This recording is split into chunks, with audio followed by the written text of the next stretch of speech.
Hello guys, मेरा नाम रेणुका है और इस वीडियो में हम लोग लॉ ऑफ केमिकल कॉम्बिनेशन से रिलेटेड कुछ क्वेश्चंस करेंगे। ठीक है, तो पहला क्वेश्चन है हमारा, carbon and oxygen are known to form two compound. Carbon और ऑक्सीजन मिलकर दो कंपाउंड बना रहे, एक कंपाउंड 1 और एक कंपाउंड 2। ठीक है, the carbon contained in one of this compound is 42.9%।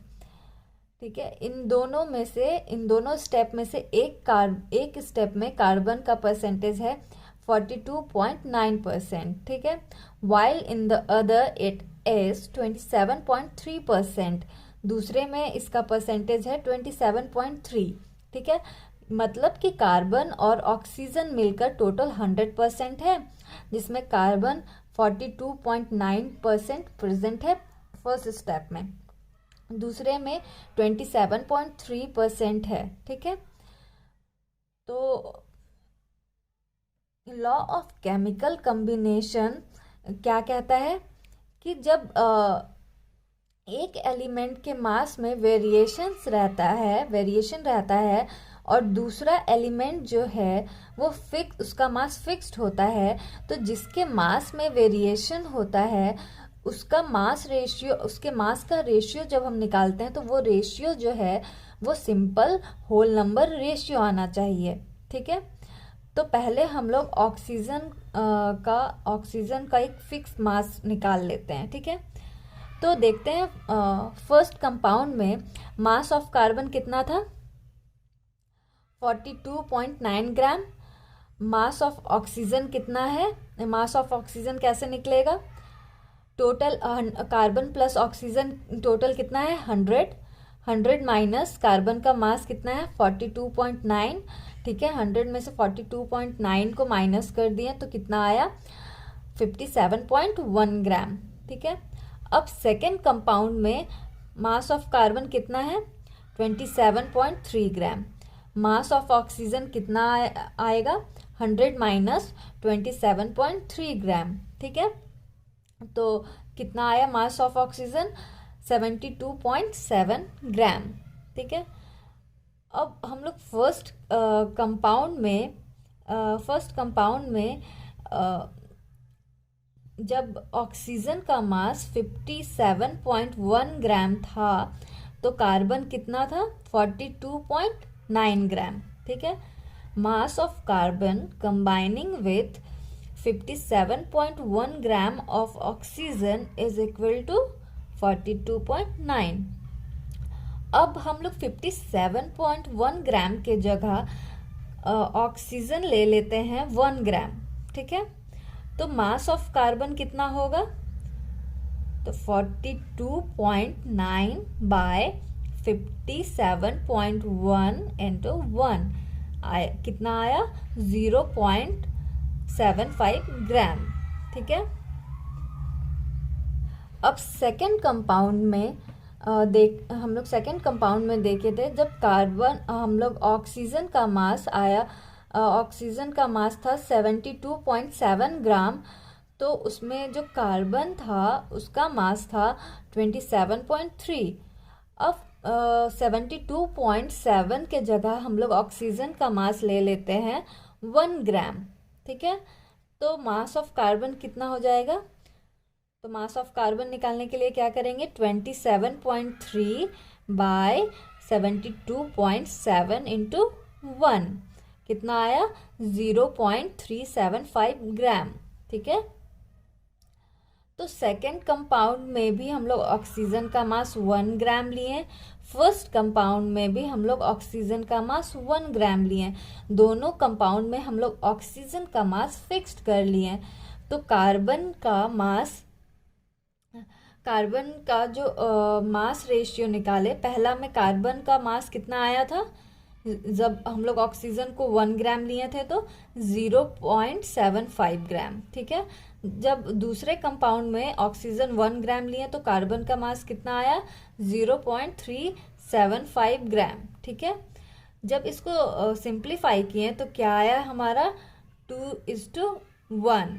2:1 जो है वो हमारा सिंपल रेशियो है, तो ये जो लॉ है, ये जो क्वेश्चन है वो लॉ ऑफ मल्टीपल प्रोपोर्शन को वेरीफाई कर रहे हैं। क्यों? क्योंकि जब हम लोग ऑक्सीजन का मास फिक्स्ड किए हैं तो कार्बन के मास का जो रेशियो है वो एक सिंपल रेशियो आया जो है 2:1। तो ये क्या हो गया, ये क्वेश्चन जो है हमारा लॉ ऑफ मल्टीपल प्रोपोर्शन को वेरीफाई करता है। ठीक है, तो अब हम लोग आते हैं दूसरे क्वेश्चन में। ठीक है,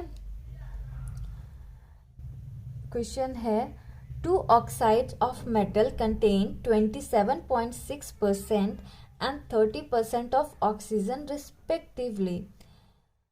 दो मेटल का ऑक्साइड है, दो मेटल ऑक्साइड है, उसमें पहले मेटल ऑक्साइड में मेटल का परसेंटेज है पहले मेटल ऑक्साइड में ऑक्सीजन का परसेंटेज है 27.6%, दूसरे में है 30%। ठीक है, if the formula of the first compound is M3O4, find the formula of the second compound.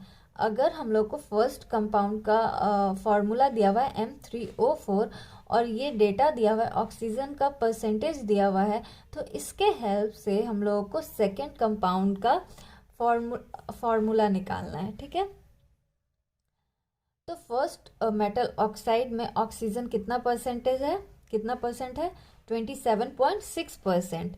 यहाँ पे ऑक्सीजन कितना लिया 27.6%। अब मेटल का परसेंटेज निकालना है। ठीक है, तो मेटल ऑक्साइड जो है वो टोटल 100% है, जिसमें ऑक्सीजन जो है 27.6% है। तो मेटल का अगर हम लोग को परसेंटेज निकालना है तो क्या करेंगे, 100 माइनस 27.6%। ठीक है, कितना आया 72.4%। अब सेकेंड ऑक्साइड में, मेटल ऑक्साइड में ऑक्सीजन का मास कितना था 30%। मेटल का कैसे निकालेंगे, 100 माइनस 30 इज इक्वल टू 70%।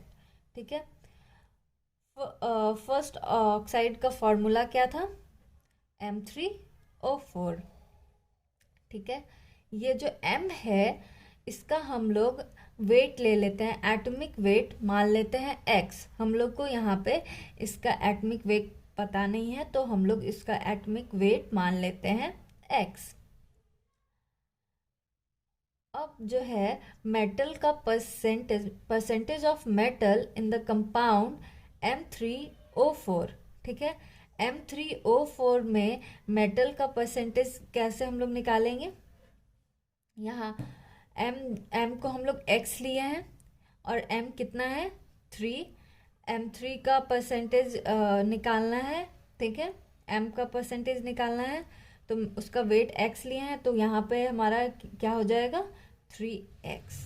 ठीक है, बाय जो ये है टोटल वेट उससे डिवाइड कर देंगे, M3O4 का जो टोटल वेट है उससे डिवाइड कर देंगे। ठीक है, तो M3 का हम लोग वेट कितना लिए 3x प्लस ऑक्सीजन का होता है 16। ठीक है, 16 इंटू 4 कितना हुआ 64। ठीक है, परसेंटेज निकालना है तो 100 से मल्टीप्लाई कर देंगे। अब मेटल का परसेंटेज फर्स्ट ऑक्साइड में हम लोग कितना निकाले थे 72.4%। ठीक है, तो ये percentage of metal in the compound M3O4 के जगह हम लोग लिख सकते हैं 72.4 is equal to 3x by 3x plus 64 into 100। ठीक है, इसको सॉल्व किए 100 3x से मल्टीप्लाई हो जाएगा तो कितना होगा 300x। ठीक है, और ये 72.4 से ये दोनों मल्टीप्लाई हो जाएगा। ठीक है, और जब इसको सॉल्व किए तो x का वैल्यू कितना आया 56। ठीक है, अब सेकेंड ऑक्साइड में मेटल का परसेंटेज हम लोग कितना निकाले थे 70। ठीक है, और ऑक्सीजन का परसेंटेज कितना दिया हुआ था 30। ठीक है, अब इसके अब इसका जो है एटॉमिक रेशियो निकालेंगे, M/O का एटॉमिक रेशियो। ठीक है, तो मेटल का परसेंटेज दिया हुआ था 70%, ठीक है, और हम लोग 70% दिया हुआ था, तो 70% को हम लोग उसका मास मान लेंगे, ठीक है, वेट मान लेंगे, और डिवाइड करेंगे जो फिर अभी हम लोग मेटल का वेट निकाले हैं उससे 56, ठीक है, जो एम का वेट निकाले अभी 56, उससे डिवाइड कर देंगे 70 को, ठीक है। अब एम का तो हो गया, अब ऑक्सीजन का, ऑक्सीजन कितना परसेंट दिया हुआ था, 30, ठीक है, और ऑक्सीजन का रियल मास कितना होता है, 16, ठीक है। अब इन दोनों को 70 56 से डिवाइड होके कितना आया, 1.25, और 30 16 से डिवाइड होके आया 1.875, ठीक है। दोनों इसको सिंप्लीफाई किए तो आया 1:1.5, ठीक है। अब इसको 2 से मल्टीप्लाई कर दिए सिंपल रेशियो में कन्वर्ट करने के लिए, तो कितना आया, 2:3, ठीक है। मतलब कि मेटल जो है उसका 2 एटम है और ऑक्सीजन का 3 एटम है। तो अब फॉर्मूला अगर निकालना हो तो क्या आ जाएगा, फॉर्मूला M2O3। अब नेक्स्ट क्वेश्चन है, hydrogen sulphide H2S contain 94.11% sulfur, water contain 11.11% hydrogen, and sulfur dioxide contain 50% of oxygen, so that the result are in the agreement with the law of reciprocal proportion। मतलब कि ये जो हमारा question है, ठीक है, ये लॉ ऑफ रेसिप्रोकल प्रोपोर्शन को वेरीफाई कर रहा है कि नहीं, हम लोग को ये चेक करना है, ठीक है। तो यहाँ पे हम लोग क्या देखें कि कौन कौन सा कंपाउंड बना रहा है, H2S, SO2 और H2O, ठीक है। हाइड्रोजन और ऑक्सीजन मिलके H2O बना रहा है, हाइड्रोजन और सल्फर मिलके हाइड्रोजन सल्फाइड बना रहा है H2S, और हाइड्रोजन और ऑक्सीजन मिलके SO2 बना रहा है, ठीक है। तो जब हम लोग लॉ ऑफ रेसिप्रोकल प्रोपोर्शन पढ़ रहे थे तो वहाँ पे हम लोग लॉ ऑफ रेसिप्रोकल प्रोपोर्शन में क्या देखे थे कि जब ये हाइड्रोजन और सल्फर एक थर्ड एटम के साथ कंबाइन कर रहा है जिसका एक फिक्स्ड मास है, ठीक है, और उससे ये जो कंपाउंड बना रहा है H2O और SO2, इनके मास का जब रेशियो निकालते हैं उसके हेल्प से जो हमारा हाइड्रोजन और सल्फर का रेशियो निकलता है, ठीक है, उसका रेशियो और ये H2S का रेशियो जब हम लोग निकालते हैं तो वो जो रेशियो है एक सिंपल होल नंबर रेशियो आना चाहिए, ठीक है, तभी लॉ ऑफ रेसिप्रोकल प्रोपोर्शन को वेरीफाई करेगा, ठीक है। तो अब हम लोग क्वेश्चन सॉल्व करते हैं। तो यहाँ पे हमारा ऑक्सीजन थर्ड एलिमेंट है, ठीक है, हाइड्रोजन और ऑक्सीजन मिलके क्या बना रहा है, H2O, ठीक है। यहाँ मास H2O में मास ऑफ हाइड्रोजन कितना, हाइड्रोजन है 11.11% में प्रेजेंट H2O में, तो ये जो है 11.11% ये हाइड्रोजन का मास हो जाएगा, ठीक है। तो वाटर में मास ऑफ हाइड्रोजन कितना है, 11.11 ग्राम, वाटर टोटल है 100%, और ये जो 100 है ये वाटर का मास हो जाएगा। तो मास ऑफ ऑक्सीजन निकालने के लिए क्या करेंगे, 100 माइनस 1 11.11%, तो कितना आया 88.89 ग्राम, ठीक है। अब हम लोग सल्फर डाइऑक्साइड में सल्फर और ऑक्सीजन का मास निकालेंगे, ठीक है, तभी इन दोनों का मास रेशियो निकलेगा। तो मास ऑफ सल्फर कितना दिया हुआ था सल्फर डाइऑक्साइड में, 50%, तो 50% हमारा क्या हो जाएगा, मास हो जाएगा, तो यहाँ क्या लिखेंगे 50 ग्राम। अब इसके हेल्प से मास ऑफ ऑक्सीजन निकालना है, तो क्या करेंगे, SO2 टोटल कितना है 100%, मतलब कि ये 100 जो है इसका सल्फर डाइऑक्साइड का मास हो जाएगा। तो ऑक्सीजन का मास निकालने के लिए क्या करेंगे, 100 माइनस 50, तो टोटल कितना आया 50 ग्राम। ऑक्सीजन का मास कितना हो गया 50 ग्राम, सल्फर का 50 ग्राम। ठीक है, अब हम दो यहाँ इन दोनों के मास से हम लोगों को H और S का रेशियो निकालना है। तो H और S का रेशियो कब निकलेगा, जब ऑक्सीजन का मास जो है फिक्स्ड रहेगा। ठीक है, तो यहाँ पे हमारा ऑक्सीजन का मास 88.89 ग्राम है और यहाँ पे 50 ग्राम है। तो ऑक्सीजन के मास को पहले हम लोग को फिक्स करना पड़ेगा। ठीक है, तो सपोज हम लोग ऑक्सीजन का मास 1 ग्राम ले लेते हैं। ठीक है, let the mass of oxygen be fixed as 1 gram now in H2O। ठीक है, हम लोग अब देखते हैं H2O में।